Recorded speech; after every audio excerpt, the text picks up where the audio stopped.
What is up? Welcome to One Question with me, Mr. Sharp. I am stoked for today's guest. I got to ask a question to Stephanie Harvey and Annie Ward, and I am giving away a copy of their phenomenal professional book. Are you ready? Let's go.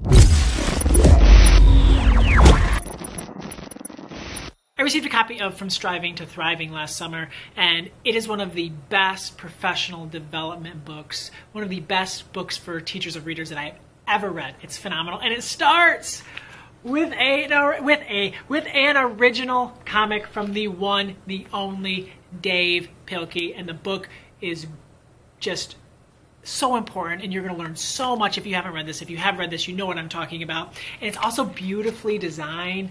Scholastic made just a gorgeous book, but it's what's in it. It's the words, it's the advice that makes this book so powerful and so important and so necessary. If you want this book, I'm going to send a copy of this book that Scholastic sent me to send to you. To win a copy of this book, just let me know a professional book that changed your life. That's it, because I think that this book is going to change the lives of a lot of teachers. So let me know in the comments below, what is one book that changed your life? So my one question to Annie and Stephanie was pretty simple, pretty straightforward. I wanted to know what surprised you in creating this book. Annie, Stephanie, take it away. Go ahead. Hi, Colby. Thank you so much for having us today. I'm Steph Harvey. I'm Annie Ward. And we're here to talk for a minute or two about the process we went through as we wrote our newest book, From Striving to Thriving, How to Grow Confident, Capable Readers. So Annie, one of the things I wanted to ask you is, what surprised you as you wrote what has become your first book? Yeah, I mean, because it was my first book, virtually everything about it was surprising, including the initial invitation, so thank you for that. But I think one of the things that really surprised me, it didn't surprise me how challenging it was to write the darn thing, right, from start to finish. But what did surprise me is I was getting up. I did most of my writing in the early mornings, just I'm a morning person, and that was my time.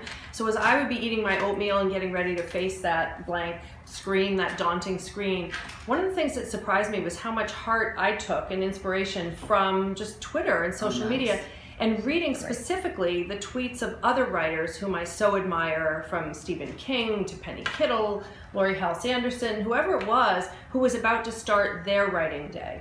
So through that generosity of Twitter, of people, you know, just making public their practice, I really felt like I was part of a community of writers, that I was joining that community, and that it wouldn't be easy to face that blank page, so to speak, but that it heartened me to think I was in such good company. Oh, that's so interesting, because, you know, I've always espoused the power of Twitter as sort of the best informal staff development platform available to educators, and it's great to hear that. Well, you really turned me on to it, and that was definitely something that I didn't anticipate, was that I was going to draw daily inspiration from my heroes who are out there, but to know that they were actually at that moment engaged in the same process I was in writing themselves. Exactly. Oh, that's so cool. What else? Anything else? I think as the book began to take shape, so, you know, as those pages began getting filled and as we ultimately turned in our manuscript, as a first-time author, one of the things that was really surprising to me was what happened, all the beautiful transformation that happened during the editorial process. So from our developing editors, the amazing team at Scholastic, Lois Bridges, Ray Coutu, Sarah Longy, Danny Miller, where they began to not only sort of edit, but also shape and sculpt in a way what became this beautiful book. So in that final phase, to watch the cover design and the interior design, I happen to be a longtime friend, Small World Story, of Sarah Morrow, who did our beautiful growth-oriented interior design. So to watch the whole kind of become so much more than the sum of the individual parts, and to see that, you know, this book now just has so much more life and nuance than it did when it was those black and white manuscript pages. That was really surprising and delightful to me. They were an amazing team, and it really, you know, all their names should be on the cover of this book. It really was incredibly an incredibly great process to work with all of them. You know, when I think about what surprised me, first of all, I wasn't surprised, but I was delighted to team with Annie on this book. We have been friends and for many, many years, and we've often talked about writing a book, but we never really got our act together, and it's so great that we finally did, because it was, I love the book. I'm really happy with it.